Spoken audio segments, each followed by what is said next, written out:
फिर बातें खुद ब खुद शुरू हो गई और उसने जाते जाते खुद अपना नंबर शेयर करते हुए कहा, जब फ्री हो ना कॉल मी। ये मेरे लिए एक ऐसे सपने के सच होने के जैसा था जिसे मैंने कभी देखने के बारे में बस सोचा ही था। नमस्कार दोस्तों, आपका स्वागत है क्लोजर टू सेल्फ के इस सफ़र में, जहां मैं सुनील कुशवाहा आपको सुनाता हूं अपनी लिखी दिलचस्प कहानियां। जिंदगी के रास्तों में चलते हुए कब कौन सा पल पड़ाव बन जाए और एक कहानी उसमें से जन्म ले ले, क्या पता। इस बार वक्त के समंदर की एक लहर अपने खारे पानी में खींच ले गई एक डुबकी लगाने और सुनाने प्रदीप की भीगी सी नमकीन कहानी, लॉन्ग सेव और एक्स गर्लफ्रेंड। ये कहानी 2 हिस्सों में है, जिसका पहला पार्ट मैं आपको आज सुना रहा हूँ। करीब 11 साल पहले पापा के साथ मैंने इंदौर में पहला कदम रखा था। MBA के काउंसलिंग के लिए गया था। मालवा के दिल में बसा हुआ एक शहर जो अपनी मिट्टी और मौसम में रूखापन तो रखता था, पर चटोरों के लिए मानो जन्नत हो। आप सुबह जिधर निकल जाओ, हर तरफ ठेलों पर और खाने वाली सारी दुकानों में पोहे के पहाड़ दिख जाते हैं और उस पर धनिया और मिर्च सजा दिए जाते हैं जैसे जंगल लगे हों। और फिर कद्दूकस किए हुए गाजर और टमाटर के छल्ले और चमकीले लाल मोतियों से अनार के दाने। मतलब खाने से पहले ही कोई भी उस पहाड़ का दीवाना हो जाए। अरे भैया, थोड़ी सेव और मूंगफली और डालो ना। चाट मसाले के साथ एक आधा नींबू निचोड़िए और शुरू हो जाइए। ओ भैया, एक प्लेट जलेबी भी दो। हम बैचलर्स का तो एक टाइम का खाना होता था ये। 2 प्लेट पोहा और 1 प्लेट जलेबी, पेट एकदम टंच। क्या पता था कि कॉलेज से शुरू हुआ ये 6 साल का रिश्ता जिंदगी का अहम हिस्सा बन जाएगा। हम हॉस्टल में रहने वालों को बस घर की रोटी दिख भर जाए भूखे भेड़ियों की तरह टूट पड़ते थे। इस चक्कर में किसी का टिफिन गायब करना नॉर्मल सा लगने लगा था। कोई एथिक्स का ज्ञान यहाँ ना बांटे, मोहब्बत और जंग में सब जायज है। उस दिन एक फ्रेंड के बैग में टिफिन गायब करने के लिए हाथ डाला तो एक छोटा सा बॉक्स निकला। बिना सोचे समझे जो भी आइटम दिखा कि सीधे गप मुंह में।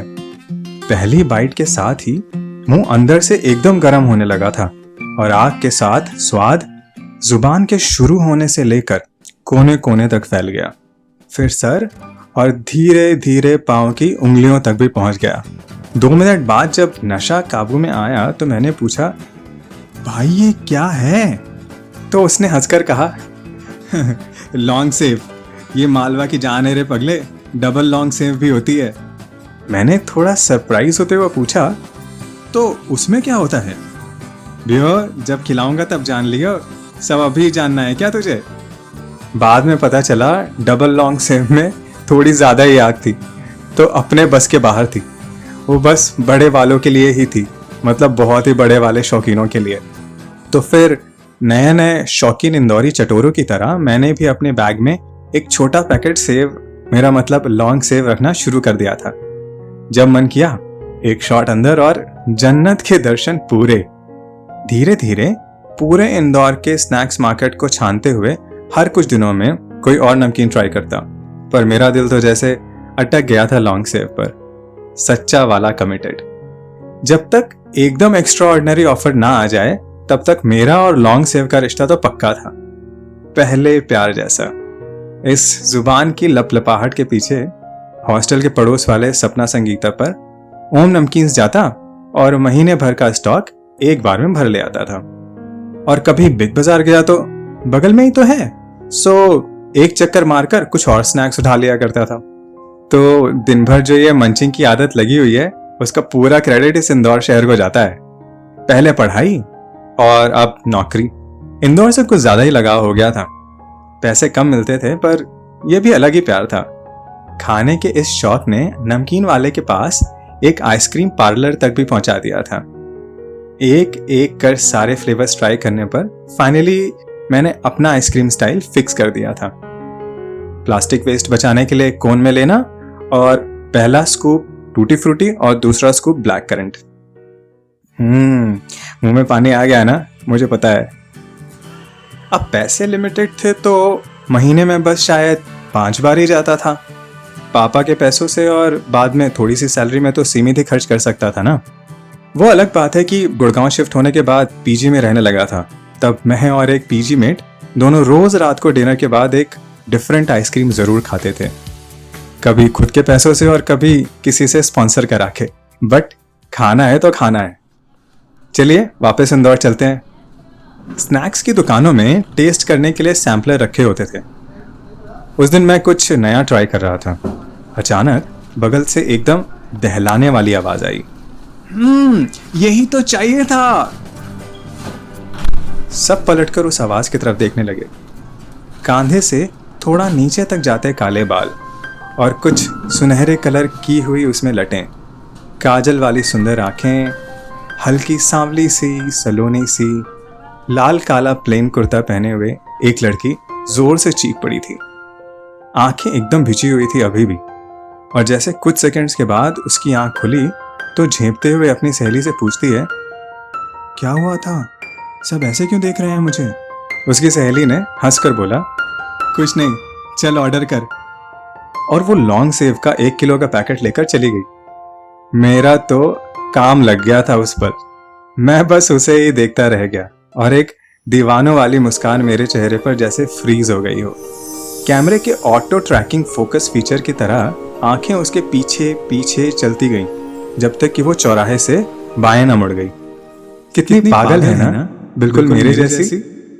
वो पल, वो ख्याल मानो अटक गया था। लूप में बस वही रिवाइंड होता रहता था। ऑफिस में, हॉस्टल में, रास्ते में, रात को, दिन में। अक्सर उस गली जाता ही था तो उम्मीद रहती थी कि शायद वो भी मेरे जैसे नशे के आलम में वापस खरीदने तो जरूर आएगी। तो साहब, मैं हर दिन एक चक्कर मारने लगा। शाम उसी दुकान के पास बस स्टैंड पर या फिर रोड के दूसरी साइड गुजरने लगी थी।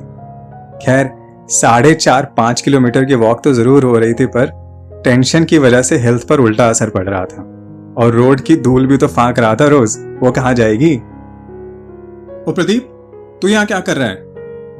पीछे से तिवारी की आवाज आई। तिवारी माने शैलेश तिवारी, मेरा रूममेट। वो भी कम घुमक्कर थोड़े ही था। हमारा रूम तो जैसे शापित था। वो घूमता रहता और मैं किसी काम में लगा रहता, तो हमारे रूम में हमेशा सन्नाटा पसरा रहता था। मैंने उसे बहाना बनाकर भगाने की कोशिश की तो वो मजे लेकर बोला, जानता हूं बेटा, तू किसी चक्कर में तो है, आज नहीं तो कल पता तो चलेगा ही। इतना कहकर वो खुद ही चला गया और मैं वापस अपने इंतजार की घड़ियां गिनने लगा। फाइनली एक दिन वो वक्त आया और इस बार वो शॉप पर अकेले ही आ गई थी। मैं भी तुरंत शॉप के अंदर ठाक जल्दी से एंटर हो गया। मैंने बस ऐसे ही हिचकिचा कर मुस्कुराते हुए पूछ लिया, तो आप भी नमकीन की दीवानी हैं? उसने मुझे करेक्ट करते हुए कहा, नहीं, सिर्फ लॉन्ग सेव की। उसने मेरे हाथ में भी पैकेट देखा और मेरे कुछ बोलने से पहले ही हंसकर बोली, आप भी? और दोनों हंस पड़े। फिर बातें खुद ब खुद शुरू हो गईं और उसने जाते जाते खुद अपना नंबर शेयर करते हुए कहा, जब फ्री होना कॉल मी। ये मेरे लिए एक ऐसे सपने के सच होने के जैसा था जिसे मैंने कभी देखने के बारे में बस सोचा ही था। उसका नाम स्वाति था और उसने एक अकाउंट्स कंपनी कुछ ही दिनों पहले ही ज्वाइन की थी और मैंने एमबीए के बाद मार्केट रिसर्च में काम करना शुरू कर दिया था। फिर यहीं का होकर रह गया था। हम साथ साथ मूवीज देखते, आइसक्रीम्स खाते, पार्क में मिलते और हमारी लॉन्ग सेव के शॉट्स साथ ही लेते थे और फिर होश आने के साथ ही जोर से हंस पड़ते थे। सब कुछ एकदम मस्त चल रहा था, सपने की तरह, जिसका पता नहीं होता कि कैसे आए इस सपने में और कहाँ जाएंगे। बस वो हसीन पल होता है जिसे हम जीना चाहते हैं, हमेशा हमेशा के लिए। मैं कभी कभी गुनगुनाता था, उसने न जाने कब सुन लिया था मुझे। और एक दिन पार्क की एक बेंच पर बैठे हुए उसने एक रिक्वेस्ट कर डाली कि एक गाना सुनाओ ना। पहले तो मैं झिझका, फिर उसे कहाँ मना कर सकता था। देखो सुर थोड़े इधर उधर होंगे, मैनेज कर लेना। उसने ओके में सर हिला दिया। एक गाना खुद ब खुद होठों पर सजाया,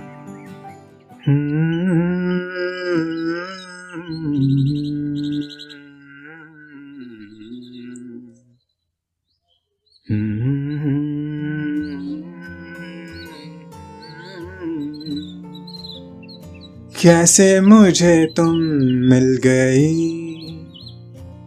किस्मत पे आए ना यकीन, उतर आई झील में जैसे चांद उतरता है कभी हौले हौले धीरे से,